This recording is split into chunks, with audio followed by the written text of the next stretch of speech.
ಮನೆಗಳಲ್ಲಿ ಹೋಗಿರ್ತಕ್ಕಂಥವ್ರು, ಹೊರದೇಶಗಳಿಗೆ ಹೋಗಿರ್ತಕ್ಕಂಥವ್ರು, ಅಮೆರಿಕಕ್ಕಿರ್ಬೋದು, ಆಸ್ಟ್ರೇಲಿಯಕ್ಕಿರ್ಬೋದು, ಜರ್ಮನಿಗಿರ್ಬೋದು, ಪಾಶ್ಚಿಮಾತ್ಯ ರಾಷ್ಟ್ರಗಳಿಗಿರ್ಬೋದು, ಹೋಗಿ ಬಂದವ್ರಿಗೆ ನೀವು ಕೇಳಿ, ಎಲ್ಲ ಇದೆ ಅವ್ರಿಗೆ ಅನುಕೂಲಕರವಾಗಿರ್ತಕ್ಕಂಥದ್ದು. ಊಟ ಇದೆ, ಬಟ್ಟೆ ಇದೆ, ಒಳ್ಳೆ ವರ್ಕಿಂಗ್ ಕಂಡೀಷನ್ ಇದೆ, ವೀಕೆಂಡ್ ಎಂಜಾಯ್ ಮಾಡೋದಕ್ಕೆ ಮೋಜು ಮಸ್ತಿ ಎಲ್ಲ ಇದೆ. ಅಲ್ಲಿ ಹೋದರೆ ಒಂದು ಅನಾಥ ಪ್ರಜ್ಞೆಯೂ ಇದೆ. ಅಲ್ಲಿಯ ಜನಜೀವನವನ್ನು ನೋಡಿ ನಮ್ಮವರು ಹಾಗಾಗ್ಬಿಟ್ಟಿರ್ತಾರೆ. ಹಾಗೆ ಆದಾಗ ಅವರಿಗೆ ತಂದೆ ದಿನ, ತಾಯಿ ದಿನ, ಆ ದಿನ ಈ ದಿನ ಅಂತೆಲ್ಲ ಮಾಡಿ ಅಭ್ಯಾಸ. ಯಾಕೆಂದರೆ ತಂದೆ ಜೊತೆಗಿರಲ್ಲ, ತಾಯಿ ಜೊತೆಗಿರಲ್ಲ, ಅಣ್ಣ ತಮ್ಮಂದ್ರಂತೂ ಜೊತೆಗಿರೋದೇ ಇಲ್ಲ. ಏನಾದ್ರು ಬೇಕು ಅಂತಂದರೆ ಅನಾಥ ಪ್ರಜ್ಞೆ.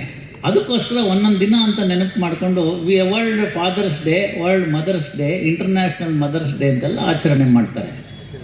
ಅಂತಹ ಅನಾಥ ಪ್ರಜ್ಞೆ ಇದ್ದಂತಹ ಸಂದರ್ಭವನ್ನು ದೂರ ಮಾಡಿ ಸಂಪೂರ್ಣ ಹೊರಗಿನವರು ಯಾರೊಬ್ಬರೂ ಗೊತ್ತೇ ಇಲ್ಲ. ಅದಕ್ಕೆ ಮುಂಚೆ ಆ ದೇಶದಲ್ಲಿ ಆದಂಥ ಅವಮಾನ ನಿಮಗೆ ಗೊತ್ತಾಗೋದಿಲ್ಲ. ಕೈಯಲ್ಲಿ ದುಡ್ಡಿಲ್ಲ, ಎಲ್ಲೋ ಒಂದು ಕಡೆ ಇಳಿಬೇಕಾಗಿರುತ್ತೆ, ಅಡ್ರೆಸ್ ಮರ್ತು ಹೋಗುತ್ತೆ. 8 ದಿನ ಬೀದಿನಲ್ಲಿ ನಡ್ಕೋತಾ ಹೋಗ್ತಾರೆ ಪುಣ್ಯಾತ್ಮ. ಕೊನೆಗೊಂದು ಹೆಣ್ಣು ಮಗಳು ಜಾಗವನ್ನು ಕೊಡ್ತಾಳೆ ಅವಳ ಮನೆಯಲ್ಲಿ. ಯಾತಕ್ಕೆ ಬಂದರೆ ನೀವು ಎಲ್ಲಿಯವರು ಅಂತ ಕೇಳಿದ್ರೆ, ನಾನು ಇಂಥ ಕಾರ್ಯಕ್ರಮಕ್ಕೆ ಬಂದಿದ್ದೀನಿ, ಯಾವುದೋ ನಿಲ್ದಾಣದಲ್ಲಿ ಇಳಿದುಬಿಟ್ಟೆ, ನನ್ನ ಹತ್ರ ಅಡ್ರೆಸ್ ಇಲ್ಲ ಅಂತಾರೆ. ಆಕೆ ಅವ್ರ ಮನೆಯಲ್ಲಿ ಇಟ್ಕೊಂಡು ವಿವೇಕಾನಂದರನ್ನ ಈ ಒಂದು ವಿಶ್ವ ಧಾರ್ಮಿಕ ಸಮ್ಮೇಳನಕ್ಕೆ ಕರ್ಕೊಂಡು ಹೋಗುವಂಥ ಕೆಲಸ ಮಾಡ್ತಾಳೆ. ಬೆಳಗಿನಿಂದ ಈಗ ನಿಮ್ಮನ್ನು ಕರಿತೀವಿ, ಈಗ ನಿಮ್ಮನ್ನು ಕರಿತೀವಿ, ಈಗ ನಿಮ್ಮನ್ನು ಕರಿತೀವಿ ಅಂತ ಕರೆದೇವು. ಕೊನೆಗೆ ಮಧ್ಯಾಹ್ನ ಆದರೂ ಕೂಡ ವಿವೇಕಾನಂದರನ್ನ ಕರೆಯೋದಿಲ್ಲ. ಆ ದಿನದ ಕೊನೆಯ ಒಂದು ಗೋಷ್ಠಿ, ಆಗ ಇವ್ರನ್ನ ಕರೀತಾರೆ. ಅಯ್ಯೋ ಕರಿಬೇಕಲ್ಲ ಅಂತ ಕಾಟಾಚಾರಕ್ಕೆ. ಯಾಕೆಂದರೆ ಒಂದು ಶಿಫಾರಸ್ ಲೆಟ್ರ್ ಕೊಟ್ಟಿರ್ತಾಳೆ ಆ ಹೆಣ್ಮಗಳು. ಇವ್ರು ಎದ್ದು ನಿಂತು ಮೊದಲನೇ ಪದ ಕರೆಯೋದು ಅಂದರೆ ಸಿಸ್ಟರ್ಸ್ ಆ್ಯಂಡ್ ಬ್ರದರ್ಸ್ ಅಂತ ಕರೀತಾರೆ. ನೋಡಿ, 2 ಪದ, ಸಹೋದರಿಯರೇ ಸಹೋದರರೇ ಅಂತ. ಯಾವುದೋ ನಾಡಿನಲ್ಲಿ ಯಾರಿಗೋ ಹುಟ್ಟಿದಂಥ ಅಣ್ಣ ತಮ್ಮಂದರನ್ನ, ಅಕ್ಕ ತಂಗಿರನ್ನ ಅಂತ ಕರೀತೇವದಿತ್ತಲ್ಲ ಭಾವ, ಆ ವಿಶ್ವ ಭ್ರಾತೃತ್ವ ಏನಿತ್ತು ಅದನ್ನು ಕರೆದಂಥ ವಿವೇಕಾನಂದರು ಕರೆದಿದ್ದ 2 ಪದಕ್ಕೋಸ್ಕರ ಎಲ್ಲ ನಿಂತ ಜನಗಳು ಕೂಡ ಸ್ಟ್ಯಾಂಡಿಂಗ್ ಒವೇಷನ್ನು, 2 ನಿಮಿಷಗಳ ಕಾಲ ಚಪ್ಪಾಳೆ ನಿಲ್ಲೋದಿಲ್ಲ. ಇಂತಹ ಪುಣ್ಯಾತ್ಮ ವಿಶ್ವ ಭ್ರಾತೃತ್ವವನ್ನು ಸಾರಿದಂತಹ ವಿವೇಕಾನಂದರ ಜಯಂತಿ ದಿವಸ ಹುಬ್ಬಳ್ಳಿಯ ನಮ್ಮ ತವರು ಮನೆ ಸದಸ್ಯರುಗಳ ಒಂದು ಹೊಸ ಆಡಳಿತ ಮಂಡಳಿಯ beginning of the cultural events, all events ಅನ್ನೋದನ್ನು ಇಟ್ಕೊಂಡಿದ್ದಾರೆ. ಮಾತಾಡ್ದಲ್ಲೇ ಒಪ್ಕೊಂಡೆ ನಾನು. ಅವ್ರು ಬಂದಿದ್ದು 3-4 ದಿವಸದ ಹಿಂದ್ಗಡೆಗೆ ಕೇಳಲಿಕ್ಕೆ ಅಂತ. 5ನೇ ತಾರೀಕು ನಿಮಗೆಲ್ಲ ಗೊತ್ತಿದ್ದಂಗೆ ಪ್ರಾರಂಭ ಆಯಿತು. 6-7ನೇ ತಾರೀಕಿನಲ್ಲಿ ಬಂದರು. ಸರ್ 12ನೇ ತಾರೀಕು ವಿವೇಕಾನಂದ ಜಯಂತಿ. ತವ್ರ ಮನೆಗೆ ಬರೋದನ್ನು ಯಾರು ತಾನೇ ಬೇಡ ಅಂತಾರೆ. ಇದೆಲ್ಲ ಈ ಕಟ್ಟಡ ಕಟ್ಟುವಾಗ ಕೆಸರಿನಲ್ಲಿ ಓಡಾಡ್ದವನು ನಾನು. ಆ ಇಟ್ಟಿಗೆಗಳೆಲ್ಲ ತಲೆ ಮೇಲೆಲ್ಲಿ ಬಿದ್ದುಬಿಡುತ್ತೋ ಅನ್ನೋ ಭಯದಲ್ಲಿ ಓಡಾಡ್ದವನು. ಈ ಕಟ್ಟಡ ಇವತ್ತು ಭವ್ಯವಾಗಿ ನಿಂತ್ಕೊಂಡಿದೆ. ಇಲ್ಲಿ ಕೆಲಸ ಮಾಡಿದಂಥವನು.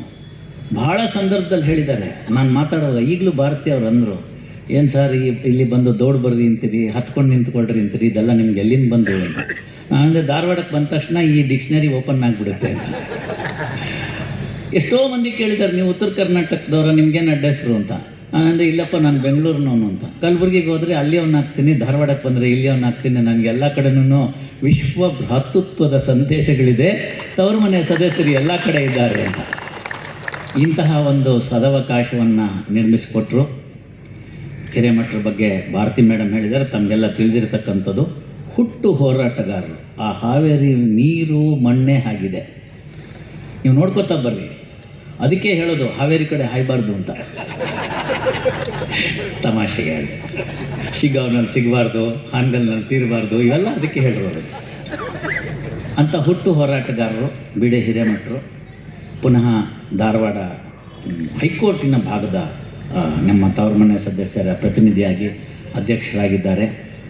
ಭಾರತಿ ಹಿಂದೆ ಧಾರವಾಡದಲ್ಲಿ ಕೆಲಸ ಮಾಡಿದರು. ಈಗ ಇಲ್ಲೇ ಪ್ರಧಾನ ಜಿಲ್ಲಾ ನ್ಯಾಯಾಧೀಶರಾಗಿದ್ದಾರೆ. ಸಹೋದರಿ ಮಂಜುನಾಥ ಭಾಳ ಉತ್ತಮವಾದ ಕಾರ್ಯವನ್ನು ನಿರ್ವಹಿಸ್ತಕ್ಕಂಥದ್ದು. ಈಗ ಒಂದು 2 ವರ್ಷದ ಕೆಳಗಡೆಗೆ ಸಂವಿಧಾನ ದಿನಾಚರಣೆಗೆ ಇಲ್ಲಿ ಕೊತ್ತಂಬರಿ ಕಾಲೇಜಿಗೆ ಬಂದಿದ್ದಾಗ ಅವತ್ತಲ್ಲಿ ಕೂತು ಅವರು ಕೇಳಿದಂತಹ ಒಂದು ತದೇಕ ಚಿತ್ತದಿಂದ ಅದನ್ನು ಕೇಳಿದ್ರು. V the people of India ಅಂತ ಏನು ಸಂವಿಧಾನದಲ್ಲಿದೆ, ಅದರ ಮೇಲೇ 1.5 ಗಂಟೆ ಹೇಳಿದ್ದೆ. ಬರೀ ಅಷ್ಟೇ. V the people of India ಅನ್ನೋದ್ರ ಮೇಲೆ 1.5 ಗಂಟೆಗಳ ಕಾಲ ಹೇಗೆ ಕಳೀತು ಗೊತ್ತಾಗಲಿಲ್ಲ. ಅಂಥವರು ಇವತ್ತು ನಿಮ್ಮ ಪ್ರಧಾನ ಕಾರ್ಯದರ್ಶಿಗಳಾಗಿದ್ದಾರೆ. ಎಲ್ಲ ನನ್ನ ಸ್ನೇಹಿತರು ನಿಮ್ಮ ಎಲ್ಲ ಪದಾಧಿಕಾರಿಗಳಾಗಿದ್ದಾರೆ. 2 ವರ್ಷಗಳ ಕಾಲ ನೀವು ಅವ್ರನ್ನ ಚುನಾಯಿಸಿದ್ದೀರಿ. ಅವರು ಹೇಳಿದ್ದಾರೆ, ರಾಮಚಂದ್ರನ್ ಮಟ್ಟಿ ಅವರು ಅವರ ಅಧ್ಯಕ್ಷತೆಯಲ್ಲಿ ಈ ಹುಬ್ಬಳ್ಳಿಯ ಬಾರ್ ಅಸೋಸಿಯೇಷನಿನ ಇವತ್ತು ಏನು ಕಾರ್ಯಕ್ರಮ ಇವತ್ತು ಪ್ರಾರಂಭ ಆಗ್ತಾ ಇದೆ, ಇದು ಕೇವಲ ಅಂಕುರಾರ್ಪಣ. ಈ ಅಂಕುರಾರ್ಪಣ ದೊಡ್ಡದಾಗಿ ಹೆಮ್ಮರವಾಗಿ ಬೆಳಿಬೇಕು. ಇಲ್ಲಿ ನೀವು ಮಾಡ್ತಕ್ಕಂಥ ಕೆಲಸ ಕಾರ್ಯಗಳು 2 ವರ್ಷಗಳಲ್ಲಿ ನೀವು ಹಮ್ಮಿಕೊಂಡು ಮಾಡ್ತಕ್ಕಂಥದ್ದು ಇಡೀ ಕರ್ನಾಟಕಕ್ಕಷ್ಟ ಅಲ್ಲ, ಇಡೀ ಭಾರತಕ್ಕೆ ನಿಮ್ಗೆ ಅನ್ನಿಸ್ಬೇಕು. ಅಸೋಸಿಯೇಷನ್ ಅಂದರೆ ಇಂಥ ಒಳ್ಳೆ ಕೆಲಸ ಮಾಡಬೇಕು. ಅದಕ್ಕೆ ನನ್ನೆಲ್ಲ ಹಿರಿಯರು ಕೂಡ ಮಾರ್ಗದರ್ಶಕರಾಗಿದ್ದೀರಿ. ಕೆಲವರು ಇಲ್ಲ, ನನಗೆ ತಿಳಿದು ಬರ್ತಿರುತ್ತೆ ವಿಚಾರಗಳು. ಸಿ ಆರ್ ಪಾಟೀಲ್ರನ್ನ ಕಳ್ಕೊಂಬಿಟ್ವಿ, ಕೆಲವರು ಹಿರಿಯರನ್ನ ಕಳ್ಕೊಂಬಿಟ್ವಿ, ವಿಷಯಗಳು ಗೊತ್ತಾಗ್ತಿರುತ್ತೆ, ಬೇಜಾರಾಗುತ್ತೆ. ಅವ್ರ ಜೊತೆ ಎಲ್ಲ ಒಡನಾಡಿದ್ದೀನಲ್ಲ ಅಂತ. ಏನೇ ಆದರೂ ಕೂಡ ಹೊಸ ಹುಡುಗರನ್ನ ಈ ನಮ್ಮ ಸಂಘಕ್ಕೆ ಬರಮಾಡ್ಕೊಂಡಿದ್ದು ರೀತಿ ಬಹಳ ಉತ್ತಮವಾಗಿರ್ತಕ್ಕಂಥದ್ದು, ಮೇಲ್ಪಂಕ್ತಿಯಾಗಿರ್ತಕ್ಕಂಥ ಕಾರ್ಯಕ್ರಮ. ಮಟ್ಟಿಯವರು ಅಂದರು, ಇಲ್ಲ ನಿಮ್ಮ ಭಾಷಣಕ್ಕೆ ತೊಂದರೆ ಆಗ್ಬಿಡುತ್ತೆ, ಬೇಗ ಮುಗಿಸ್ಬೋಣ ಅಂತ. ಇಲ್ಲ, ಇದೊಂದು ವಿನೂತನ ಕಾರ್ಯಕ್ರಮ ಆಗಲಿ. ಯಾಕೆಂದರೆ ಹಾಗೆ ಹೊರಗಡೆ ಅವ್ರನ್ನ ಹೊಸ ಹುಡುಗರನ್ನ ಒಳಗಡೆ ಕರ್ಕೊಳ್ಳೋದೇ ಮಾರ್ಗ. ಹೀಗೆ ಯಾವತ್ತೂ ಯಾರು ಕೂಡ ಎಲ್ಲೆಲ್ಲಿ ಏನೇನಿತ್ತು ಅನ್ನೋದನ್ನು ಯಾರು ಹೇಳೋಕ್ಕಾಗಲ್ಲ ಅನ್ನೋದನ್ನು ವಿವೇಕಾನಂದರು ಹೇಳ್ತಾರೆ. Every soul is born divine, one must work towards divinity ಅಂತ. ಇದನ್ನು ನಾವು ಚೆನ್ನಾಗಿ ಅರ್ಥ ಮಾಡ್ಕೋಬೇಕು. ಪ್ರತಿಯೊಬ್ಬರ ಕೂಡ ಈ ಭೂಮಿಗೆ ಬಂದಾಗ ದೈವಿಕವಾದ ಆತ್ಮಗಳದು. ಭಗವಂತ ಯಾರನ್ನೂ ಮ್ಯಾನುಫ್ಯಾಕ್ಚರಿಂಗ್ ಡಿಫೆಕ್ಟ್ ಹಾಕಿ ಕಳಿಸಿರಲ್ಲ, ಕ್ವಾಲಿಟಿ ಕಂಟ್ರೋಲ್ ಮಾಡೇ ಕಳಿಸಿರ್ತಾನೆ. ಆದ್ದರಿಂದ ನಮ್ಮ ಕೈಯಲ್ಲಿದೆ ಹೊಸ OnePlus, ಹೊಸ 17 Pro ಐಫೋನ್ನ ತೊಗೊಂಡ್ಬಿಟ್ಟು ಎಲ್ಲ ಕೆಲಸ ಮಾಡುವಂಥ ಕೆಲಸಕ್ಕೆ ಅವಕಾಶಗಳಿರುತ್ತೆ, ಅದಕ್ಕೆ ಅದರ ಕೆಪಾಸಿಟಿ ಇರುತ್ತೆ. ನಾವೇನು ಮಾಡ್ತೀವಿ, ಕ್ಯಾಂಡಿ ಕ್ರಶ್ ಡೌನ್ಲೋಡ್ ಮಾಡ್ಕೊಂಡು ಬೆಳಗ್ಗಿಂದ ರಾತ್ರಿ ತನಕ ಅದರಲ್ಲೇ ಇರ್ತೀವಿ. ಉದಾಹರಣೆ ಹೆಂಗಾಗಬೇಕು, ನನ್ನ ಚಾಲಕನಿಂದ ಹಿಡಿದು ಅಥವಾ ಸುಮ್ಮನೆ ಮಲಗಿರ್ತಕ್ಕಂಥ ಒಬ್ಬ ವ್ಯಕ್ತಿಯಿಂದ ಹಿಡಿದು ಟ್ರಂಪ್ವರೆಗೂ ಇರೋದು 24 ಗಂಟೆ ಮಾತ್ರ. ಆ 24 ಗಂಟೆನ ಎಷ್ಟು ಸದುಪಯೋಗ ಮಾಡ್ಕೋತೀವಿ, ಅದು ಮನುಷ್ಯನ ಲಕ್ಷಣ, ಅದು ದೈವಿಕತೆಯ ಲಕ್ಷಣ. ಒಬ್ಬರಿಗೆ ತೊಂದರೆ ಕೊಡಬಾರ್ದು. ನಮ್ಮ ಪ್ರತಿ ದಿವಸದ ಅನುಷ್ಠಾನದಲ್ಲಿ ಏನು ಹೇಳ್ತೀವಿ ನಾವು, ಸರ್ವೇ ಜನಾಃ ಸುಖಿನೋ ಭವಂತು ಸಮಸ್ತ ಸನ್ಮಂಗಳಾನಿ ಭವಂತು ಅಂತ ಕೇಳ್ತೀವಿ.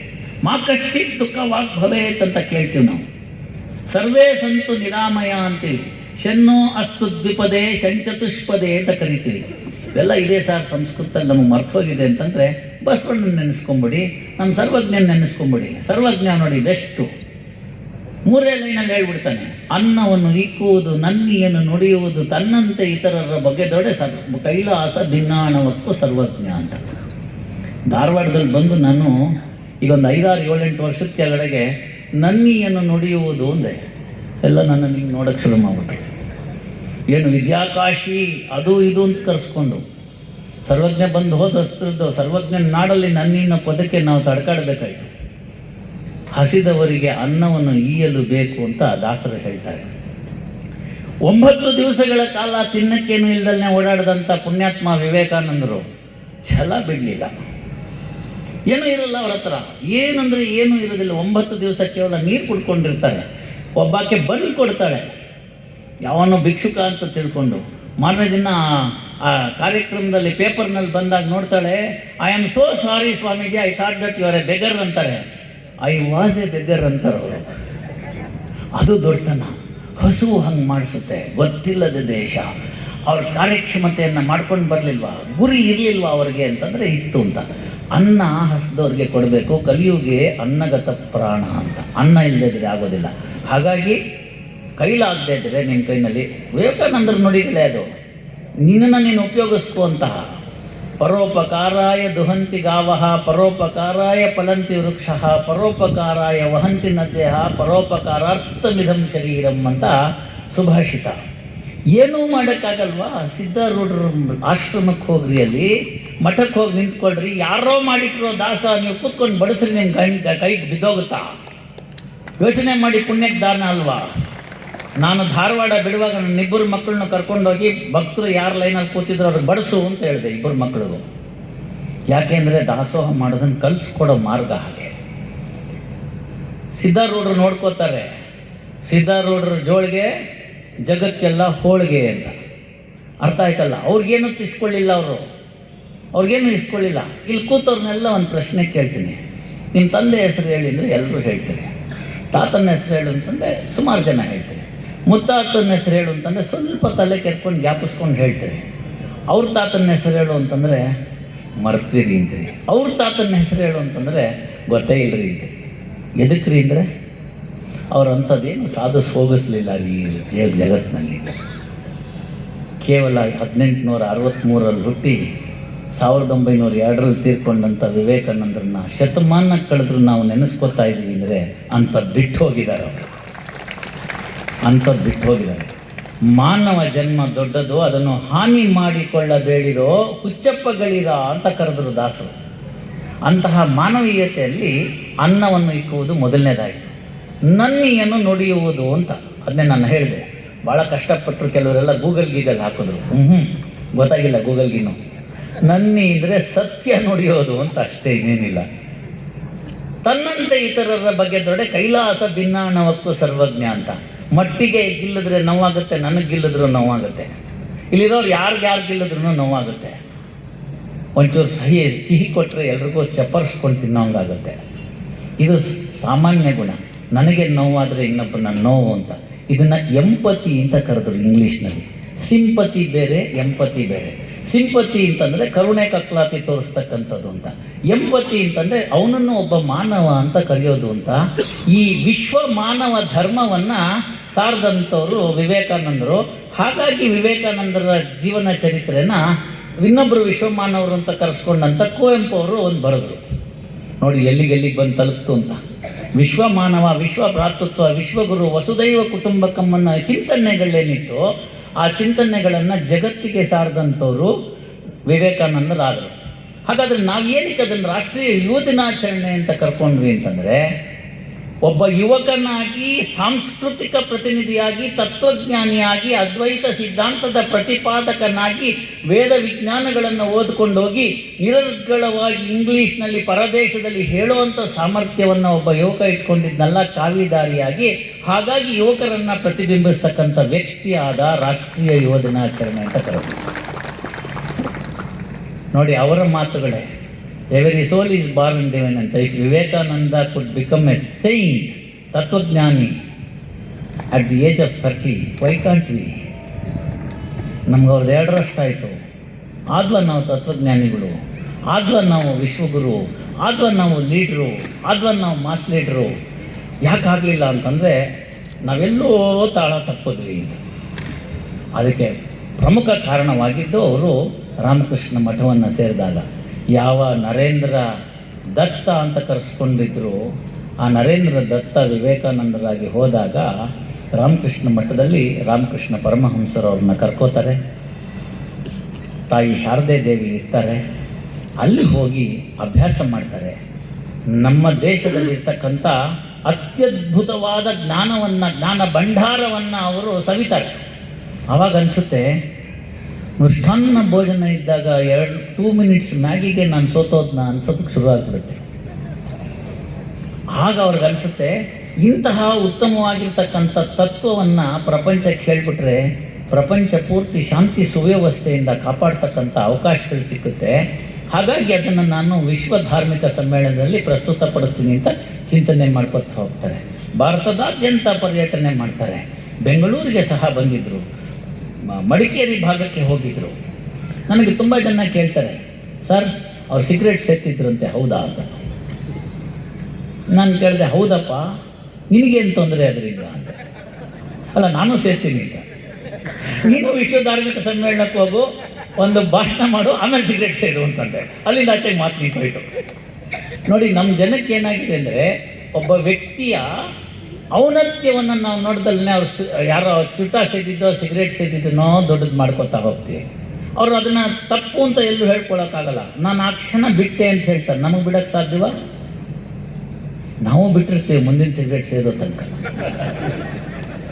ನೋಡಿ, ಇದು ಮಾನಸಿಕ ಸ್ಥೈರ್ಯವನ್ನು ಇಟ್ಕೊಳ್ತಕ್ಕಂಥದ್ದು. ಒಬ್ಬ ಅವನ ಸೇವಕ ಚುಟ್ಟವನ್ನು ಕೊಟ್ಟಿರ್ತಾರೆ ಅವರಿಗೆ ಪ್ರೀತಿಯಿಂದ, ಇದು ನೀವು ಸೇದಬೇಕು ಅಂತ ಹೇಳಿರ್ತಾರೆ. ಅದಕ್ಕಾಗಿ ಅವರು ಸೇದ್ದೆ ಅಂತ ಹೇಳ್ಕೊತಾರೆ. ಸತ್ಯ ಬಿಡಲಿಲ್ಲ ಅವರು ಅನ್ನೋದಕ್ಕೆ ನಾನು ಹೇಳ್ತಾ ಇದ್ದೀನಿ. ಎಲ್ಲೂ ಕೂಡ ನನ್ನಿಯನ್ನು ನುಡಿಯುವುದನ್ನು ತಪ್ಪಿಸಲಿಲ್ಲ. ಹಾಗಾಗಿ ರೋಲ್ ಮಾಡಲ್ ಆಗಿ ನಿಂತ್ಕೋತಾರೆ. ಆದರ್ಶಪ್ರಾಯವಾಗಿ ಒಬ್ಬ ವ್ಯಕ್ತಿಯನ್ನು ನಾವು ಇಟ್ಕೋಬೇಕು ಅಂತಂದರೆ ಆಗ ನಮಗೆ ಸಿಕ್ಕಬೇಕಾಗತ್ತೆ. ಪುಟ್ಟಣ್ಣ ಕಣಗಾಲ್ ಅವರ ಆ ಚಿತ್ರದ ಹಾಡನ್ನು ನೆನಪಿಸ್ಕೋಬೇಕಾಗತ್ತೆ. ಹಿಂದೂಸ್ತಾನವು ಎಂದೂ ಮರೆಯದ ಭಾರತ ರತ್ನವು ಜನ್ಮಿಸಲಿ ಅಂತ ಹೇಳೋಗ್ತಾನೆ. ಮಗು ಹುಟ್ಟುತ್ತೆ, ತಾಯಿಯ ಜೋಗುಳ ಆಗಿರುತ್ತೆ. ಹಿಂದೂಸ್ತಾನವು ಎಂದೂ ಮರೆಯದ ಭಾರತ ರತ್ನವು ನೀನಾಗು ಅಂತ ಅವಳು ಜೋಗುಳದ ಹಾಡು ಹೇಳ್ತಾಳೆ. ಏನೇನಾಗು ಅಂತ ಹೇಳ್ತಾಳೆ, ವಿಜ್ಞಾನಿ ಆಗು, ತತ್ವಜ್ಞಾನಿ ಆಗು ಅಂತ. ಇವತ್ತು ನಾವೇನು ಹೇಳ್ತಾ ಇದ್ದೀವಿ, ಮೊಬೈಲ್ ನೋಡ್ಕೊಂಡು ಲಲ್ಲಿಬಿ ಹಾಕಿ ಮಗುನ ಮಲಗ್ಸಕ್ಕೆ ನೋಡ್ತೀವಿ. ಮಗು ಮೊಬೈಲ್ಗೆ ಅಟ್ರಾಕ್ಟ್ ಆಗುತ್ತೆ ಹೊರತು ತಾಯಿಗೆ ಅಟ್ರಾಕ್ಟ್ ಆಗೋಲ್ಲ. ಇವೆಲ್ಲ ನಮ್ಮ ತಾಪತ್ರಯಗಳ ಜಂಜಾಟದಲ್ಲಿ ನಾವು ಯಾರು ಅನ್ನೋದನ್ನು ಮರ್ತ್ವಿ. ಆಗ ಅದನ್ನು ಅವ್ರ ಮಾತಲ್ಲಿ ಹೇಳಬೇಕು, ನೀವು ಕೇಳಬೇಕು. ಅವ್ರು ಕೊಟ್ಟಂಥ ಸಂದೇಶವನ್ನು ಕೇಳಬೇಕು ನೀವು. ಅದು ಬಂಗಾಳದ ಭಾಷೆಯಲ್ಲಿದೆ. ಸ್ವಲ್ಪ ಅನುಕೂಲ ಆಗೋ ರೀತಿಯಲ್ಲಿ ನಾನು ಕನ್ನಡಕ್ಕೆ ಅದನ್ನು ಒಂಚೂರು ತರ್ಜುಮೆ ಮಾಡ್ಕೊಂಡಿದ್ದೀನಿ. ಸ್ವಲ್ಪ ಟ್ರಾನ್ಸ್ಲೇಷನಲ್ಲಿ ಅದರ ಮೂಲ ತತ್ವಗಳು, ಮೂಲ ಆಶಯಗಳು ತಪ್ಪಬಹುದು. ಅವ್ರು ಹೇಳ್ತಾರೆ, ಓ ಜಂಬೂ ದ್ವೀಪದ ಮೂಲ ನಿವಾಸಿಗಳೇ ಅಂತ ಕರೀತಾರೆ ಭಾರತದವ್ರನ್ನ. ಯಾರೆಲ್ಲ ಸಂಕಲ್ಪ ಮಾಡಿಸೋದಕ್ಕೆ ಹೋಗ್ತೀರಿ, ಸಿದ್ಧಾರೂಢ ಮಠಕ್ಕೆ ಹೋಗಲಿ, ಇನ್ನೊಂದು ಮಠಕ್ಕೆ ಹೋಗಲಿ, ದೇವಸ್ಥಾನಕ್ಕೆ ಹೋಗಲಿ, ಅಲ್ಲಿ ಹೇಳ್ತಾರೆ ಜಂಬೂ ದ್ವೀಪೆ ದಂಡಕಾರಣ್ಯೇ ಅಂತ ಸಂಕಲ್ಪ ಹೇಳೋ ಪದ್ಧತಿ. ಅವರು ಮೂಲದಲ್ಲಿ ಹೇಳ್ತಾರೆ ಜಂಬೂ ದ್ವೀಪದ ನಿವಾಸಿಗಳೇ ಅಂತ ಕರೀತಾರೆ ಭಾರತವನ್ನು. ಅಖಂಡ ಭಾರತದ ಸೃಷ್ಟಿಯನ್ನು ಹೇಳ್ತಕ್ಕಂಥದ್ದು, ಹರಿದು ಹಂಚಿ ಹೋಗಿರ್ತಕ್ಕಂಥ ಪಾರ್ಟಿಷನ್ ಆದ ಭಾರತವನ್ನು ಹೇಳ್ತಿಲ್ಲ. ಅಖಂಡ ಭಾರತವನ್ನು ಹೇಳುವಾಗ ಜಂಬೂ ದ್ವೀಪ ಅಂತ ಹೇಳಿ ಕರೀತಾರೆ. ಮರೆಯದಿರಿ ನಿಮ್ಮ ಸ್ತ್ರೀಯರ ಆದರ್ಶ ಅಂತ. ಸೀತೆನ ನೆನಪಿಸ್ತಾರೆ, ಸಾವಿತ್ರಿನ ನೆನಪಿಸ್ತಾರೆ, ದಮಯಂತಿಯನ್ನ ಮರೆಯದಿರಿ ಅಂತ ಕರೀತಾರೆ ಕೂಗುನ. ಅಂತಹ ವಿವೇಕಾನಂದರು ಹೇಳಿದಾಗ ನಮ್ಮಲ್ಲೂ ಬರೆದ್ರು, ಸೀತೆಗೆ ಒಬ್ಬರು ಸಾಕಾಗ್ತಿರಲಿಲ್ಲ, ಅದಕ್ಕೆ ಲಕ್ಷ್ಮಣನ್ನು ಕರ್ಕೊಂಡೋಗಿದ್ಲು ವನವಾಸಕ್ಕೆ ಅಂತ. ಎಲ್ಲಿಗೆ ಬಂದು ತಲುಪಿಟ್ವಿ. ಇಂಥ ಅಯೋಗ್ಯರು ಪುಸ್ತಕ ಬರೆಯೋದನ್ನು ನಾವು ತಡ್ಕೋಬೇಕಾ? ವನವಾಸಕ್ಕೆ ಹೋಗು ರಾಮನ ಜೊತೆಗೆ ಅಂದರೆ ಒಬ್ಬರು ಸಾಕಾಗಲ್ಲ ಅಂತ ಇಬ್ಬರು ಕರ್ಕೊಂಡು ಹೋದ್ಲು ಅಂತ ಬರೀತಾನೆ. ಇದು ವ್ಯಕ್ತಿ ಸ್ವಾತಂತ್ರ್ಯವಾ? ಯೋಚನೆ ಮಾಡಿ. ಅತಿ ಬುದ್ಧಿವಂತನ ಅಲ್ವಾ? ನೋಡಿ ಮುಂದಕ್ಕೆ ಹೇಳ್ತಾನೆ, ನೀವು ಪೂಜಿಸಿರುವ ಜಗದೀಶ್ವರನು ತ್ಯಾಗಿಕುಲ ಚೂಡಾಮಣಿ ಅಂತ ಹೇಳ್ತಾನೆ. ತ್ಯಾಗಿಕುಲ ಚೂಡಾಮಣಿ ಅಂತ ಯಾಕೆ ಹೇಳ್ತಾನೆ ಅಂತಂದರೆ, ರಾವಣನಿಗೆ ಆತ್ಮಲಿಂಗವನ್ನು ಕಿತ್ತುಕೊಟ್ಟಂಥ ಈಶ್ವರ ಕೇವಲ ತಪಸ್ಸಿಗೆ ಒಳೆದವನು. ಅದಕ್ಕೆ ತ್ಯಾಗಕುಲ ಚೂಡಾಮಣಿ ಅಂತ ಈಶ್ವರನ್ನ ಕರೀತಾನೆ. ಉಮಾವಲ್ಲಭ ಶಂಕರ ಅಂತ ಕರೀತಾನೆ. ನಿಮ್ಮ ಜೀವನದ ಬದಿಯ ಇಂದ್ರಿಯ ಭೋಗಕ್ಕಲ್ಲ, ವ್ಯಕ್ತಿಗತ ಸುಖಕ್ಕಲ್ಲ, ಮರೆಯದಿರಿ ನಿಮ್ಮ ಜನ್ಮವಿರುವುದೇ ಜಗನ್ಮಾತೆಯ ಅಡಿದಾವರೆಗಳಲ್ಲಿ ಬಲಿದಾನಕ್ಕಾಗಿ ಅಂತ ರಾಷ್ಟ್ರವನ್ನು ಹೇಳಿದಂಥ ಧೀರ ಧೀಮಂತ ನಾಯಕ ವಿವೇಕಾನಂದ. ಇವತ್ತು ₹10 ಕೊಡಿ ಅಂತಂದರೆ ಚಿಲ್ಲರೆ ಎಲ್ಲ ನಾಳೆ ಬಾ ಅಂತ ಹೇಳ್ತೀವಿ ಸಿದ್ಧಾರೂಢ ಮಠಕ್ಕೆ. ಅವರು ಹುಷಾರು, QR ಕೋಡ್ ತಗೊಂಡೇ ಹೋಗ್ಬಿಟ್ಟಿರ್ತಾರೆ, ಇಲ್ಲದಿಲ್ಲ ಇಲ್ಲ. ಯಾಕೆ ನಾನು ನಿಮ್ಗೆ ಹೇಳ್ತಾ ಇದ್ದೀನಿ ಅಂತಂದರೆ, ರಾಷ್ಟ್ರ ಪ್ರೇಮವನ್ನು ಬೆಳೆಸ್ಕೋಬೇಕು ಅನ್ನೋದನ್ನು ಹೇಳಿದಂಥ ಧೀರ, ಆ ಧೀರನನ್ನು ನಾವು ತಾನು ಪಟ್ಟಂಥದ್ದನ್ನು ಯುವ ಜನತೆಗಾಗಿ ಹೇಳ್ತಾ ಹೋಗೋಂಥದ್ದಂತ. ಮುಂದಿನ ಒಂದು ಆ ಪ್ಯಾರಾಗ್ರಾಫಲ್ಲಿ ಹೇಳ್ತಾರೆ, ಮರೆಯದಿರಿ ನಿಮ್ಮ ಸಾಮಾಜಿಕ ರಚನೆ ಅನಂತ ವಿಶ್ವವ್ಯಾಪಿ ಜಗಜ್ಜನನಿಯ ಕಾಂತಿಯನ್ನು ಪ್ರತಿಬಿಂಬಿಸುವುದಕ್ಕಾಗಿರುವುದು. ಅಂದರೆ ಈ ದೇಶವನ್ನು ಎಷ್ಟು ಪ್ರೀತಿಸ್ತಾ ಇದ್ರು ಅನ್ನೋದಕ್ಕೆ ಅಂತ ಹೇಳ್ತು ಅಂತಂದರೆ, ಇಡೀ ಪ್ರಪಂಚವೇ ಒಂದು ಭಾಗ ಅಂತಾದರೆ ಭರತ ಖಂಡವೇ ಒಂದು ಭಾಗ, ಜಂಬೂ ದ್ವೀಪವೇ ಒಂದು ಭಾಗ, ಎಲ್ಲವನ್ನ ಸರಿತೂಗಿಸ್ತಕ್ಕಂಥ ಈ ದೇಶ ಅಂತ ಇಡೀ ವಿಶ್ವಕ್ಕೆ ಹೇಳಿದಂಥ ಪುಣ್ಯಾತ್ಮ ಅವರು. ಮುಂದೆ ಹೇಳ್ತಾರೆ, ಈ ರಾಷ್ಟ್ರದಲ್ಲಿರ್ತಕ್ಕಂಥವ್ರು ಮೂಢರಿರ್ಬೋದು, ಸ್ವಲ್ಪ ಕಡಿಮೆ ಬುದ್ಧಿ ಇರೋರು ಇರ್ಬೋದು, ಸಮಾಜದಲ್ಲಿ ಕೆಳಸ್ತರದಲ್ಲಿರ್ಬೋದು, ದೀನ ದಲಿತರು ಇರ್ಬೋದು, ಬುದ್ಧಿವಂತ ಇರ್ಬೋದು, ಸ್ವಲ್ಪ ದಡ್ಡ ಇರ್ಬೋದು, ಕೆಲವನು ಶ್ರೀಮಂತನಿರ್ಬೋದು, ಕೆಲವು ಬಡವನಿರಬಹುದು, ಇಂಥವರೆಲ್ಲ ಇರಬಹುದು. ಎಲ್ಲರೂ ಭಾರತ ಮಾತೆಯ ಮಕ್ಕಳು. ನೀವು ಇದನ್ನು ಮೊದಲು ಕಲ್ತ್ಕೊಳ್ಳಿ ಸಹೋದರ ಸಹೋದರಿಯರೇ ಅಂತ. ನಾನು ಯಾರಿಗೋ ಅನಾದಿಗಳಿಗಂದ್ರೆ ನೀವು ಅನ್ನಕ್ಕೇನು ರೋಗ ಅಂತ ಕೇಳ್ತಾರೆ. ಇದು ವಿವೇಕಾನಂದರ ಮಾತುಗಳು. ಅಲ್ಲಿಂದ ಮುಂದಕ್ಕೆ ಹೇಳ್ತಾರೆ, ಕೇವಲ ರಕ್ತ ಬಂಧುಗಳಷ್ಟೇ ಸಹೋದರರಲ್ಲ. ಅರ್ಥ ಮಾಡ್ಕೊಳ್ಳಿ ಇದನ್ನು ಹೇಳಿದ್ದು. ನನ್ನ ಅಣ್ಣ ನನ್ನ ತಮ್ಮ, ಅದಕ್ಕೆ ಕಿತ್ತಾಟ, ಪಾರ್ಟಿಷನ್ ಸೂಟು, 30 ವರ್ಷ, ಸೆಕೆಂಡ್ ಜನ್ರೇಷನ್ನು, ಎಲ್ಲರೂ ಏನು ಇಷ್ಟಕ್ಕೆಲ್ಲ ಗಲಾಟೆ ಮಾಡ್ತಿರೋದು. ಮೈಸೂರು ಮಹಾರಾಜನ ಅರಮನೆನ ಅಂದರೆ 3 ಗುಂಟೆ ಜಾಗ, ಇದಕ್ಕೆ ನಾವು ಹಿಂಗೆ ಕಿತ್ತಾಡ್ತೀವಿ. ಅವ್ರು ಹೇಳ್ತಾರೆ, ರಕ್ತ ಬಂಧುಗಳಷ್ಟೇ ಸಹೋದರರಲ್ಲ, ಸಮಾಜದ ಪ್ರತಿಯೊಬ್ಬನೂ ನಿನಗೆ ಸಹೋದರನಾಗಿರಬೇಕು. ಆ ವಿಶ್ವ ಭ್ರಾತೃತ್ವವನ್ನು ನೆನೆಸ್ಕೊ ಅಂತ ಹೇಳ್ತಾರೆ. ಇಂಥ ಯುವ ನಾಯಕ ನಿಮ್ಗೆ ಎಲ್ಲಿ ಸಿಕ್ಬೇಕು? ಇಂಥ ರೋಲ್ ಮಾಡಲು ಎಲ್ಲಿ ಸಿಕ್ಕಬೇಕು? ಮುಂದಕ್ಕೆ ಹೇಳ್ತಾರೆ, ವೀರಾತ್ಮರೇ ಅಂತ ಕರೀತಾರೆ ನಮ್ಮ ಜನನ. ವೀರಾತ್ಮರೇ ಅಂತ ಕರೆಯೋದಕ್ಕೆ ಉದ್ದೇಶ ಇತ್ತು. ಆ ಸಂದರ್ಭದಲ್ಲಿ ಸ್ವಾತಂತ್ರ್ಯ ಚಳವಳಿ ನಡೀತಾ ಇತ್ತು. ನನಗೆ ನಿಮಗೆ ಇವತ್ತಿಲ್ಲಿ ಕೂತ್ಕೊಂಡು ಶಾಂತ ರೀತಿಯಿಂದ ಇದೀವಲ್ಲ, ನಮ್ಗೆ ಆ ಪರಿಸ್ಥಿತಿ ಇರಲಿಲ್ಲ. 10 ಜನ ಒಂದು ಕಡೆ ಕೂಡಿದ್ರೆ ಪೊಲೀಸ್ನವ್ನು ಬಂದು ಲಟ್ಟೆ ತಗೊಂಡು ಹೊಡೆದು ನಡೀತ ಹೋಗ್ತಾನೆ. ಅವಾಗ ಬಂದಿದ್ದು ಅನ್ಲಾಫುಲ್ ಅಸೆಂಬ್ಲಿ 149, ಇವತ್ತಿಂದಲ್ಲ ಅದು. ಅಲ್ಲಿದ್ದಂಥ ಸಂದರ್ಭದಲ್ಲಿ ಹೇಳ್ತಾರೆ ವಿವೇಕಾನಂದರು, ವೀರಾತ್ಮರು ನೀವು ಅಂತ ಹೇಳ್ತಾನೆ. ಯಾಕೆ ಹೆದರ್ಕೋತೀರಾ? ಬಿದ್ದೋಗೋ ದೇಹ ಇದು, ದೇಶಕ್ಕೇನು ಮಾಡಿದ್ದೀರಾ ಅಂತ ಕೇಳ್ತಾರೆ. ಅವಾಗ ಹೇಳ್ತಾರೆ, ವೀರಾತ್ಮರು ನೀವು, ಧೀರರಾಗಿ ಧೃತಿಗೆಡದಿರಿ, ಭಾರತೀಯರು ನಾವು ಒಂದು ಹೆಮ್ಮೆಯಿಂದ ಸಾರಿ ಹೇಳಿ, ಭಾರತೀಯರು ನಾವು, ಭಾರತೀಯರೆಲ್ಲ ಸಹೋದರರು ಅಂತ. ಇದನ್ನು ಹೇಳಿದಾಗ ನಮ್ಮ ಮನಸ್ಸಿನಲ್ಲಿ ಏನು ಬರಬೇಕು? ನಾವೆಲ್ಲ ಭಗವಂತನ ಮಕ್ಕಳು, ದೇವರ ಮಕ್ಕಳು ನಾವೆಲ್ಲ ಅಂತ ಕಳಿಸಿರ್ತಕ್ಕಂಥವನು. ಜಾತಿಗಾಗಿ ಕಚ್ಚಾಡಿದ್ವಿ, ಪ್ರಾಂತ್ಯಕ್ಕಾಗಿ ಕಚ್ಚಾಡಿದ್ವಿ, ಭಾಷೆಗಾಗಿ ಕಚ್ಚಾಡಿದ್ವಿ, ಇನ್ನೂ ಕಚ್ಚಾಡ್ತಾ ಇದ್ದೀವಿ. ಜಾತಿಗಳಲ್ಲಿ ಉಪಜಾತಿಗಳಿಗೆ ಕಚ್ಚಾಡ್ತೀವಿ. ಅದನ್ನು ಬಂಡವಾಳ ಮಾಡಿಕೊಂಡವರು ಬ್ರಿಟಿಷರು ನಮ್ಮನ್ನು ಹೊಡೆದಾಕಬೇಕಾಗಿತ್ತವರು. ಯಾಕೆ ಹೊಡೆದಾಕಬೇಕಾಗಿತ್ತು ಅಂತಂದರೆ, ನಮ್ಮಲ್ಲಿದ್ದಂಥ ಯೂನಿಟಿನ ಅವರು ತಡ್ಕೊಳ್ಳೋಕ್ಕಾಗ್ತಿರಲಿಲ್ಲ. ಆ ಯೂನಿಟಿನ ತಡ್ಕೊಳ್ಳೋಕ್ಕಾಗಿದ್ದಿದ್ದ ಸಂದರ್ಭ ಬಂದಿದ್ದಕ್ಕೋಸ್ಕರನೇ ಅವರು ನಮ್ಮನ್ನು ಪ್ರಾಂತ್ಯವಾರು, ಭಾಷೆವಾರು ವಿಂಗಡಿಸಿದ್ರು, ಜಾತಿವಾರು ವಿಂಗಡಿಸಿದ್ರು. ಸ್ವತಂತ್ರ ಬಂದು 75 ವರ್ಷ ಆದರೂ ನಾವು ಅದನ್ನೇ ಮಾಡ್ಕೊಂಡು ಕೂತಿದ್ದೀವಲ್ಲ, ಎಲ್ಲಿ ಮಟ್ಟಕ್ಕೆ ನ್ಯಾಯ? ಇಂತಹ ಅನ್ಯಾಯಗಳನ್ನು ಪ್ರತಿ ವಿವೇಕಾನಂದರ ಜಯಂತಿ ದಿನ ಇಲ್ಲಿರ್ತಕ್ಕಂಥ ಪ್ರತಿಯೊಂದು ದೈವಿಕ ಆತ್ಮವೂ ಕೂಡ ಬಡದೆಬ್ಸೋದಕ್ಕೋಸ್ಕರ ಆ ಹೇಳಿ ಅನ್ನೋದು. ನಾವು ಆಲ್ರೆಡಿ ಎದ್ದಾಗಿದ್ದೆಲ್ಲ ಅಂದರೆ, ಇಲ್ಲ ನೀವು ರಗ್ಗೊದ್ದು ಮಲಗಿದ್ದೀರಿ ಇಂಥ ವಿಚಾರಗಳಿಗೆ, ಮೌಢ್ಯತೆ ತುಂಬೋಗಿದೆ ಅನ್ನೋದನ್ನು ಎಚ್ಚರಿಸ್ತಾ ಇರ್ತಕ್ಕಂಥದ್ದು ಸ್ಲೋಗನ್ನು. ಅದು ನಿತ್ಯ ನೂತನ ನಿರಂತರವಾಗಿರ್ತಕ್ಕಂಥ ಸ್ಲೋಗನ್ನು. ಎಲ್ಲಿ ಅನ್ಯಾಯ ನಡೆಯುತ್ತೆ ಅಲ್ಲಿಂದ ನೀವು ಹೇಳಿ, ಅದಕ್ಕೆ ಸಿಡಿದೇಳಿ.